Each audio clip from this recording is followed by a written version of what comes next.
안녕하세요. 그 이번에 국제법 윈터스쿨 9회 강의인데요. 한번 여러분 혹시 국제법을 들어본 분 있으세요? 손 들어보세요. 처음이에요? 모두? 정말이에요? 다행이네요.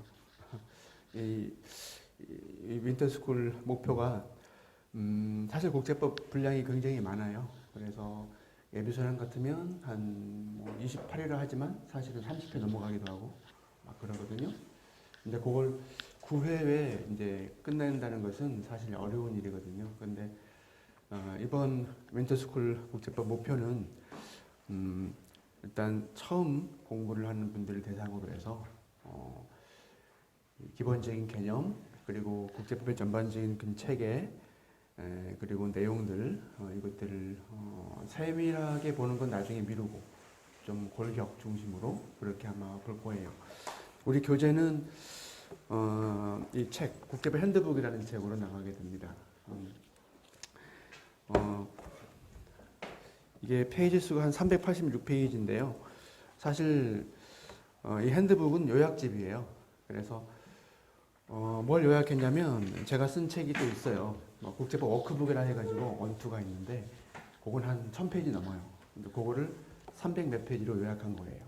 나중에 여러분들이 GS 1순환, 2순환 들어가면 아마 그 워크북이라는 책을 무료로 배부받을 텐데 그때 이 핸드북 내용을 좀 더 자세히 알 수 있을 거예요.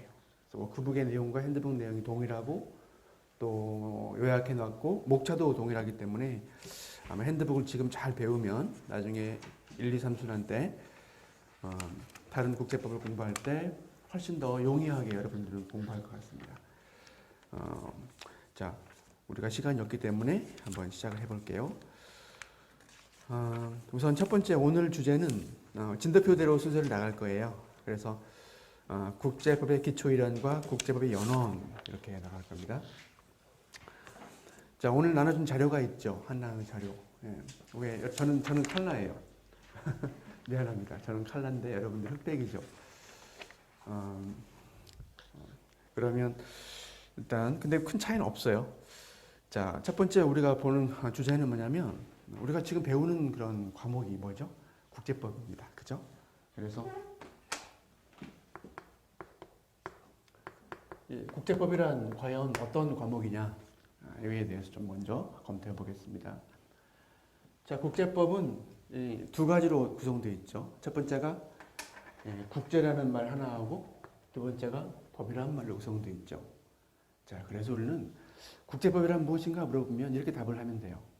여러분들 나중에 면접 같은 데 가면 선생님이, 교수님이 갑자기 국제법이란 뭔가 이렇게 물어볼 수가 있어요. 그럼 당황하지 말고 국제, 법 둘로 구성되어 있잖아요.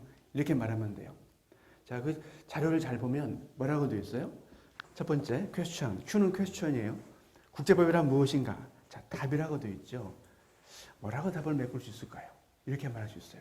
국제법이라는 것은 국제, 즉 국제 공동체를 규율하기 위한 그다음 두 번째 법이다. 이걸 줄여보세요.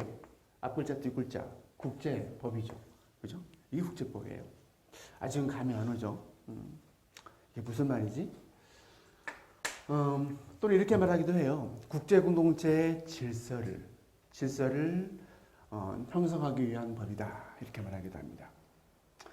자, 이걸 감이 안 오기 때문에 좀 자세히 설명을 해볼게요. 그러면 두 가지를 봐야죠. 첫 번째가 국제공동체란 어떤 성질을 가지고 있는지, 두 번째가 법이란 무엇인지 봐야겠죠. 자, 우선 법부터 볼까요? 법이라는 것은 그냥 기억하세요. 바로 이겁니다. 권리와 의무다. 이렇게. 여기다가 앞에 이렇게 말을 붙여요. 일단의, 즉 한 꾸러미의 일단의 영어로 번들이라죠. 일단의 한 꾸러미의 권리와 의무. 이걸 우리가 법이라고 불러요. 그 다음에 두 번째, 국제 공동체에 대해 좀 우리가 집중적으로 좀 볼 필요가 있어요. 아까 그 자료를 보면은 답에 가로가 뭐가 들어갈까요? 국제 공동체란 말이 들어가겠죠. 그죠? 그럼 국제공동체는 뭔가? 거기에 제가 지구본을 그려봤어요. 지구본을. 국제공동체는 다른 말로 말하면 어떤 분들은 이렇게 부르기도 해요. 국내 국제사회. 이렇게. 국제사회. 자, 우리가 국제공동체, 국제사회는 그러면 어떤 모습을 띠고 있는가 한번 직접 보겠습니다. 거기 표를 보면 나올 거예요. 우리가 국제공동체, 국제사회. 예? 이 국제사회의 모습은 우리가 뉴스에서 매일 접합니다. 오늘은 뭐 코로나가 미국에서 몇 명 발생했다. 한국은 몇 명 발생했다. 한미 간에 미국과 북한 간의 핵 문제 때문에 지금 골머리를 앓고 있다. 뭐 다양한 여러 가지 전염병이 또 새롭게 등장해서 문제를 야기하고 있다라든지 최근 뉴스 같으면 뭐 인도에서 히말라야에 있죠. 히말라야 그 고원지대가 이제 빙하가 있었는데 녹아서 얼음이 녹으면 물이 되잖아요. 엄청난 물이 쏟아져 가지고 홍수가 발생했어요. 그래서 170명 이상이 실종되었어요. 인도 사람들이. 그런 뉴스를 막 보게 됩니다.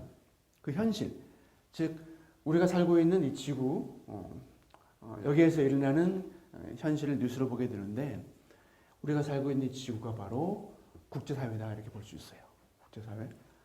그런데 국제사회는 지금 본 건 공간입니다. 스페이스 공간이고 시간적으로는 현대 국제사회, 미래에 있을 국제사회, 과거의 국제사회로도 나눌 수가 있겠죠. 그죠?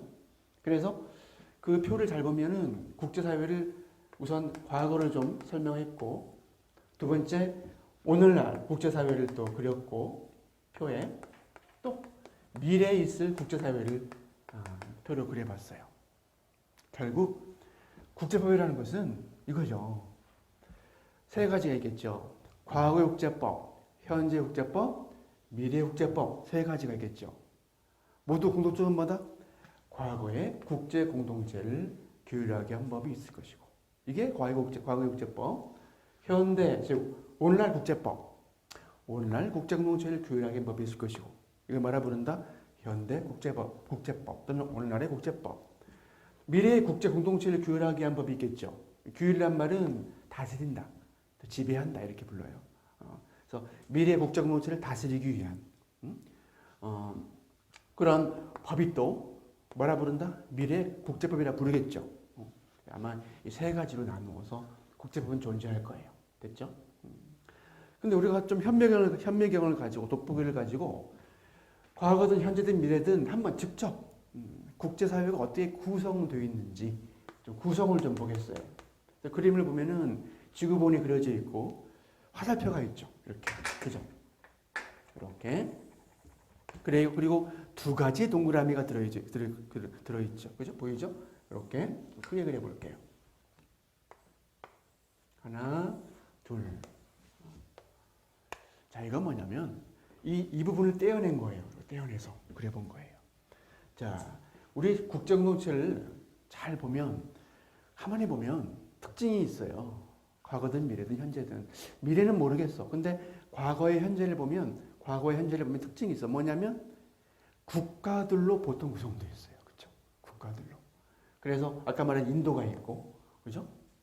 파키스탄도 있고, 그 밖에 한국도 있고, 일본도 있고, 미국도 있고, 북한도 있고, 중국도 있고, 다양한 나라들, 국가들로 구성되어 있으면 알 수가 있어요. 그죠? 그래서 이렇게 말할 수 있어요. 국제공동체는, 자, 다른 말로 국제사회는 주로 국가들로 구성이 되어 있는 사회다. 자, 여기에 반대하는 사람이 있어요? 없죠. 맞아요. 그런 사회구나. 그럼 한 가지 숙제가 생겨요. 국가들로 구성되어 있다고? 두 가지가 생기군요. 숙제가. 국가 말고 주로란 말은 국가 이외에 다른 자료도 구성됐다는 뜻이잖아요. 그렇죠? 그러니까 오직 국가가 아니라 주로 국가이기 때문에 국가가 주된 그런 구성자고 다른 자들도 구성자가 될 수 있다는 거잖아요. 그죠? 그게 뭐냐면 국제기구, 개인들도 될 수 있어요. 민족도 될 수 있고 나중에 합니다.